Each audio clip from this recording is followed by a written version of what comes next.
Welcome to the Post-Show Debrief. Thanks for being with us. And we focus today talking with Charles Gasparino, the senior correspondent for Fox Business, talking about what is happening in Ohio and Indiana, and of course the epicenter of the confrontation between public employee unions and state government in Madison, Wisconsin, where Governor Walker is dealing with such a bizarre conflict.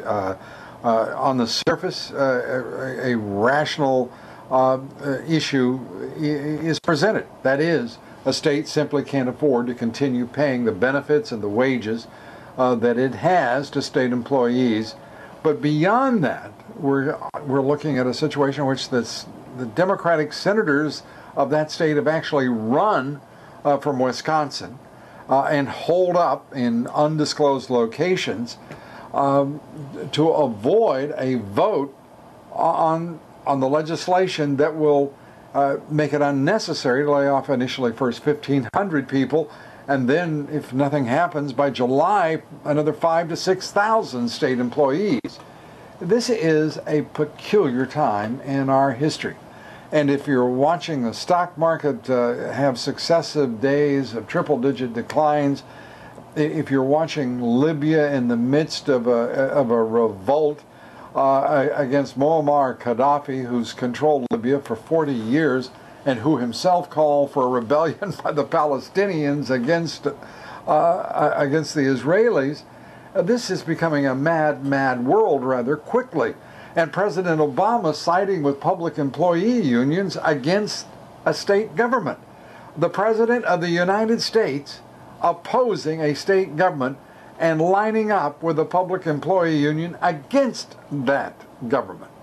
This is a president who has for some time lost his way. But I truly believed at the end of last year, I didn't certainly think he was becoming a centrist, but I thought he was becoming somewhat more rational in his aspirations, his ambitions to take this country in a hard left turn. This man is an absolutely committed left-wing statist. And if there is any doubt in anyone's mind, then you're simply not looking at the evidence that he is pleased, apparently, to present sometimes in confounding terms over the course of the first 2 years of his presidency. It's truly astounding. And the reality is this is a very simple conflict. Think about this. The pension funds in Wisconsin, the government there has provided $8 billion. $8 billion in funding to those pension funds, and the employees themselves have provided 0.6% of that funding. Think of it. 0.6% for a guaranteed pension. Do you want that deal? Do you want that deal?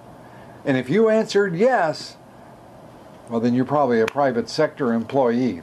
You're like the other 93% of the American workforce who has a 401k instead of a guaranteed pension. But then again, you're guaranteeing that pension for the government workers, public sector workers, wherever you may live.